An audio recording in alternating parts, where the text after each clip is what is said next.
Bueno, volvemos, comunidad de Macondo, para hablar un poquito sobre una isla o una parte de una isla que queda en el Caribe, que es la famosa isla de Haití. Eh, un país que ha dado muchas noticias últimamente, aunque suele estar, como decía Ina, bastante eclipsado de las noticias, ¿no? A veces los países de los cuales no se habla, pues suelen ser importantes. Habría muchos temas que hablar al respecto de una actualidad que es, digamos, de una crisis permanente en niveles mucho más profundos que en otros países. Yo a veces digo que en Perú hay una crisis permanente, pero cuando uno compara con la situación de Haití, pues evidentemente eso es tal vez un paradigma de lo que es una crisis en muchos niveles. Para recordar un poquito, el año pasado asesinaron al presidente, para muchos presidente de facto, Jovenel Moïse. Ahí un poco estalló a la luz, digamos, la situación en la cual estaba Haití, que venía de algunas grandes protestas en el 2017-2018, que venía sin poder legislativo, que venía con una disputa para ver quién se quedaba al mando del Ejecutivo, cuándo se hacían elecciones. Un asesinato donde participaron mercenarios colombianos, lo cual puso sobre la mesa el rol de la industria mercenaria colombiana. Una operación medio de película, triangulaba entre Haití, Miami, como de costumbre, Colombia e incluso con algunos actores venezolanos. Y lo que ha pasado desde ahí, y sobre esto vamos a estar charlando un poco sobre esta actualidad, es una profundización de la crisis. Asumió el primer ministro Ariel Henry, que incluso lo quisieron asesinar en el mes de enero pasado. Iba a convocar elecciones este año, pero hasta donde yo sé, pues no lo ha hecho.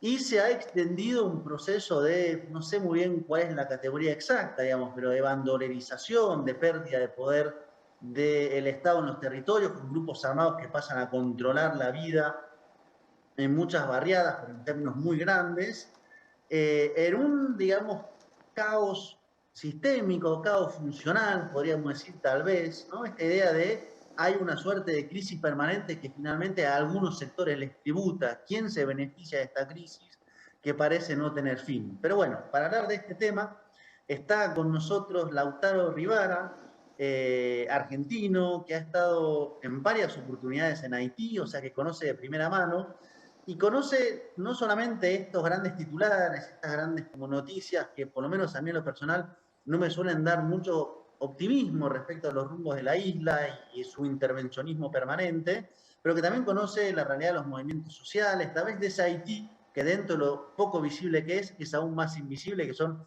quienes luchan para revertir esta situación. Así que bueno, Lautaro, te damos la bienvenida a Macondo, nuestro quinto programa para hablar de Haití. Marco, Ina, Leandro, ¿cómo están? Un gusto saludarles. Y bueno, desde ya felicitaciones por el programa y me parece que es muy pertinente hablar del más macondiano de nuestros países, si lo podemos decir así. No sé quién quiere empezar con las preguntas. A mí se me ocurren varias, pero ya hablé un poquito, así que adelante quien quiera disparar una pregunta. Me parece que Leandro, es el turno de Leandro que está hace rato callado. Lautaro, buenas noches primero, bienvenido a Macondo. Aparentemente en las últimas semanas, últimos meses, una violencia de bandas tiene, sometido un poco a Haití. Se hablan de centenares de muertos víctimas de esta violencia de bandas y da una idea de descontrol absoluto. No sé hasta qué punto el actual primer ministro Ariel Henry tiene el control sobre la situación haitiana. ¿Cuánto de esto se debe a las circunstancias derivadas del magnicidio de Jovenel Moïse? ¿Cuánto se debe a la salida de la MINUSTAH? ¿Cuál es la situación haitiana en este momento de control político del país? Bueno, una primera cosa que podríamos convenir es que la crisis de Haití es bastante más vieja que el magnicidio, que es como la primera reducción que solemos escuchar. Mataron al presidente, ergo Haití está en crisis desde hace poco más de un año. La crisis es mucho más vieja. Este fenómeno de, Marco decía cuál es el concepto, podemos llamar gangsterización. Yo prefiero la idea de vía paramilitar que se ha estado aplicando en Haití los últimos años. Coinciden más o menos, y eso es bastante sintomático, con un pico de movilización social y popular en el año 2018. A mí me tocó particularmente estar viviendo en la isla, en el país, en ese momento, cuando se dio una protesta muy, pero muy masiva en un momento en el cual el FMI, un viejo amigo de los pueblos latinoamericanos y caribeños, recomienda amablemente al gobierno nacional de Jovenel Moïse que elimine los subsidios a los combustibles. Lo cual el gobierno, por supuesto, hace e incrementa los precios de las naftas, el gasoil y el querosén hasta un 51% de un día para el otro. Eso generó un estallido social que, si lo comparamos con los de los años 2019-2020 en Latinoamérica, vamos a ver que esos estallidos del conjunto del continente fueron pequeños. Hablamos en el caso de Haití de 1,5 millones o hasta 2 millones de personas movilizadas en un país de 11 millones de habitantes. Entonces, la gran paradoja para tratar de meternos en la cabeza del Estado, en la cabeza de la clase dominante haitiana, fue cómo hacemos para reprimir protestas de este calibre, de este volumen, de esta radicalidad, cuando el Estado haitiano tiene apenas algunos miles de efectivos de la Policía Nacional y cuando no tiene fuerzas militares, que fueron desmovilizadas en la década del 90 por su participación en la dictadura del clan Duvalier. Entonces ahí el Estado y la clase dominante empieza a pensar hipótesis. ¿Cómo puedo desmovilizar y reprimir a esta gente si no tengo la fuerza estatal punitiva para hacerlo? Y ahí es donde, agotadas otras cartas tradicionales, la ocupación internacional, algo que Haití ha vivido muchísimas veces a lo largo del siglo XX y el siglo XXI, se empieza a construir esta hipótesis de la vía paramilitar, de convertir Haití. Esto, por supuesto, no es una hipótesis ni pública ni declarada, no van a encontrar comunicados de prensa ni comunicados de la embajada anunciándola, pero sí lo venimos estudiando y mapeando hace mucho tiempo. Se empieza a apostar por desestabilizar y desestructurar el tejido social haitiano. ¿Cómo? Bajo el modelo que se implementó mucho tiempo atrás, con bastante éxito, en países como Colombia y como diferentes repúblicas centroamericanas. Y se empiezan a infiltrar paramilitares, empiezan a aparecer armas. Haití, se imaginarán, no produce armas, y empieza a generarse una espiral de una violencia que yo llamo una violencia y una criminalidad políticamente organizada, porque Haití, y eso los puede llegar a sorprender, no era hace pocos años un país violento. Incluso si uno comparaba los índices de delincuencia de la capital Puerto Príncipe con la mayoría de las capitales latinoamericanas, Puerto Príncipe era una ciudad y una capital muchísimo más segura, ni hablar que San Pablo, Río de Janeiro, Buenos Aires, el Distrito Federal, Lima o la que quisieran comparar. Entonces, lo primero que les diría es que tenemos que entender esta crisis de inseguridad y esta paramilitarización con objetivos políticos y en un contexto geopolítico determinado. Bueno, Lautaro, y después del magnicidio, o sea, se han detenido mercenarios. Si nos podrías un poco refrescar a todos, supongo que los seguidores no han estado muy pendientes de la situación en Haití. Es bastante difícil estar pendiente porque tampoco es que te informen eso todos los medios. ¿Qué pasa después del magnicidio? ¿Se detienen mercenarios? Hay varios colombianos, hay 2 estadounidenses que al principio dijeron que fueron a traducir, que no sabían nada. ¿Qué pasa luego? ¿Se sabe quién fue el que encargó ese magnicidio?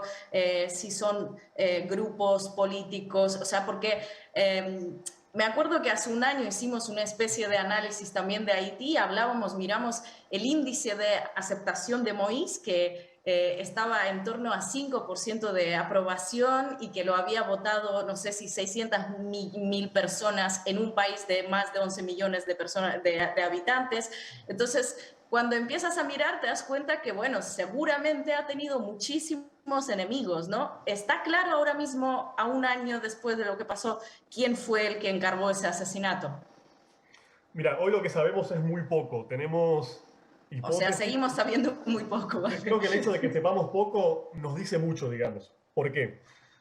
Yo creo que no tenemos que esperar saber nada muy cierto en un mediano plazo, porque los principales implicados en el magnicidio son hoy los responsables de la investigación de lo que pasó hace ya poco más de un año.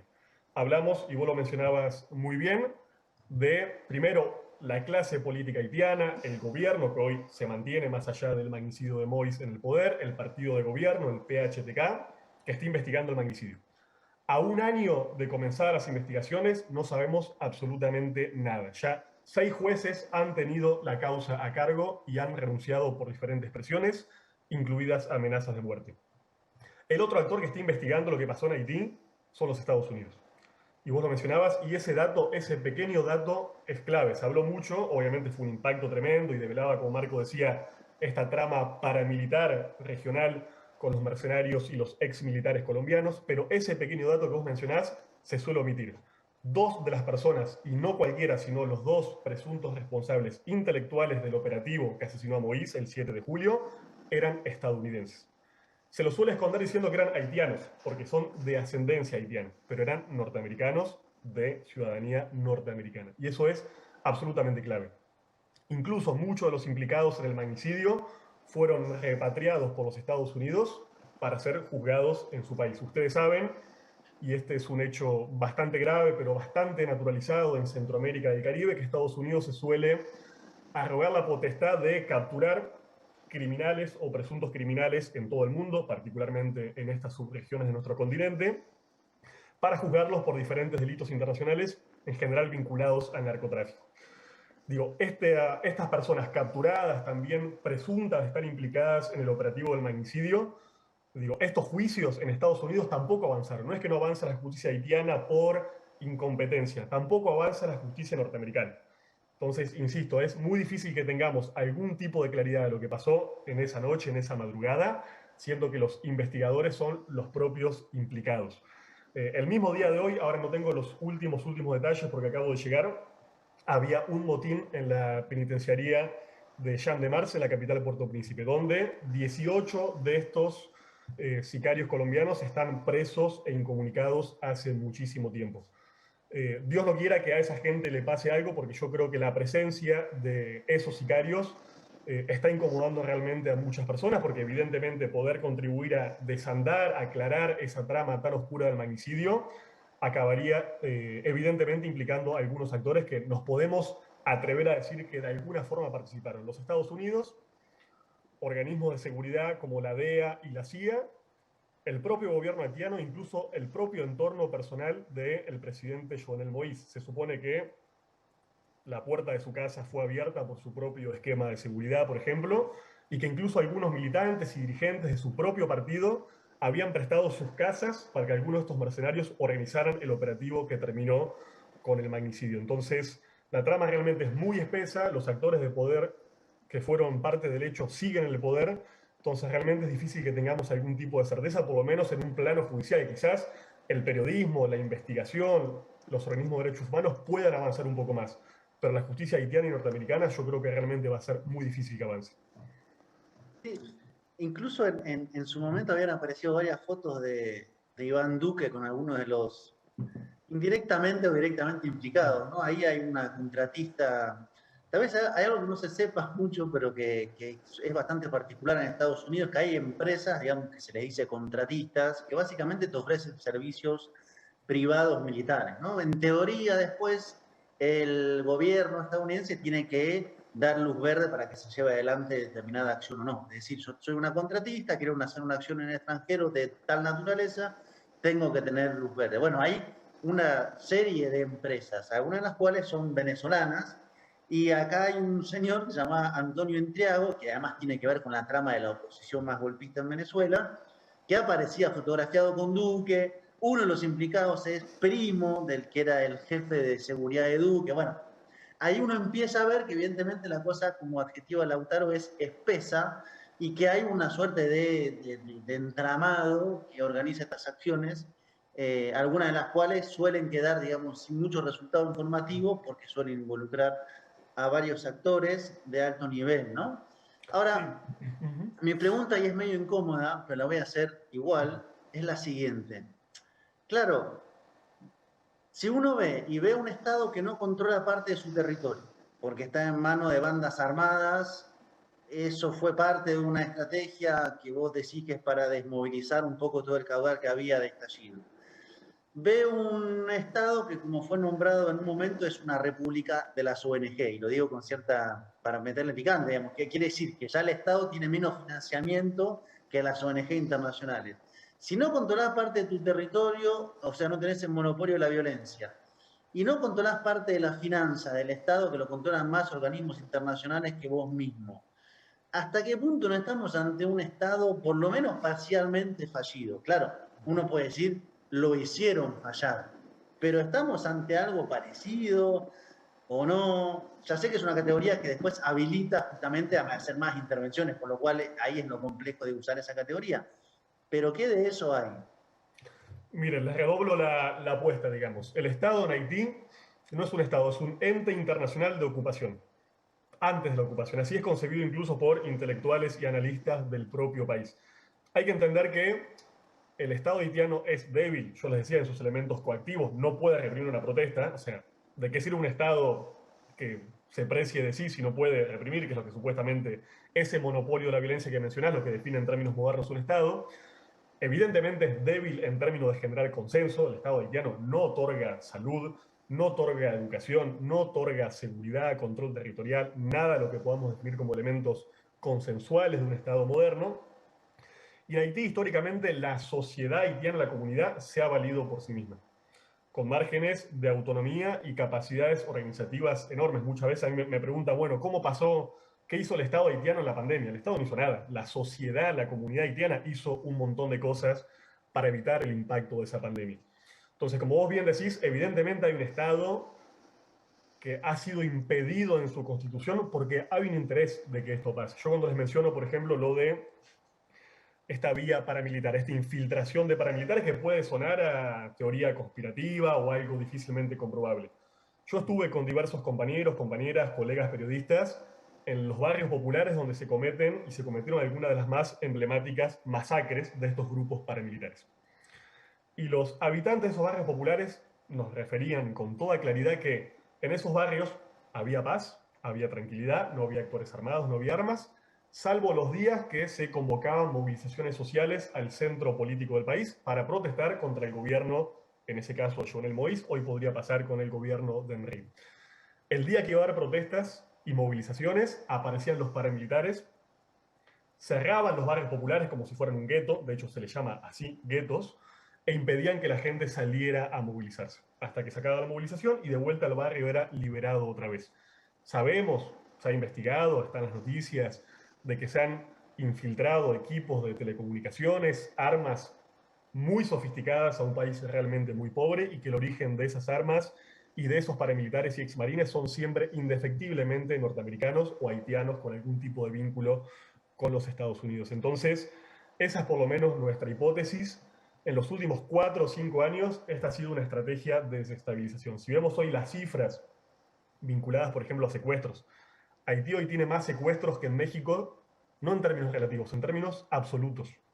Tiene hoy una tasa de secuestros más alta que la de México, un país que no es precisamente un país tranquilo ni exento de violencia, con sus enormes complejidades. Entonces, es difícil entender por qué estos grupos criminales tendrían interés de secuestrar, por ejemplo, a niños y niñas campesinas pobres para pedirles como rescate $1.000.000. Algo que nadie que viva en Haití sabe que un campesino, una familia campesina puede llegar a pasar. Entonces son claramente en este caso estrategias de terror, estrategias de movilización, que además, y eso hay que decirlo, lo más doloroso, han sido tremendamente eficaces. Haití pasó a ser una movilización masiva de carácter popular, soberano, antineoliberal, prácticamente todos los días, como pasaba en el año 2018 o 2019, a ser hoy un país realmente desmovilizado, pero mucho más que desmovilizado, realmente aterrorizado y con muchas dificultades para retomar el control de la calle que hoy está a cargo no del Estado, sino de grupos paramilitares. Digo, si les cuento las cifras de asesinatos, de desplazados, de secuestros de las últimas semanas, van a ver que son propias de un país en conflicto y en guerra declarada y abierta, seguramente más comparable con lo que pasa en Ucrania, en Siria, que lo que pasa en otro país de la región. Y eso creemos que tiene que ver con una estrategia que ha sido, lamentablemente, como os decía, muy, pero muy eficaz.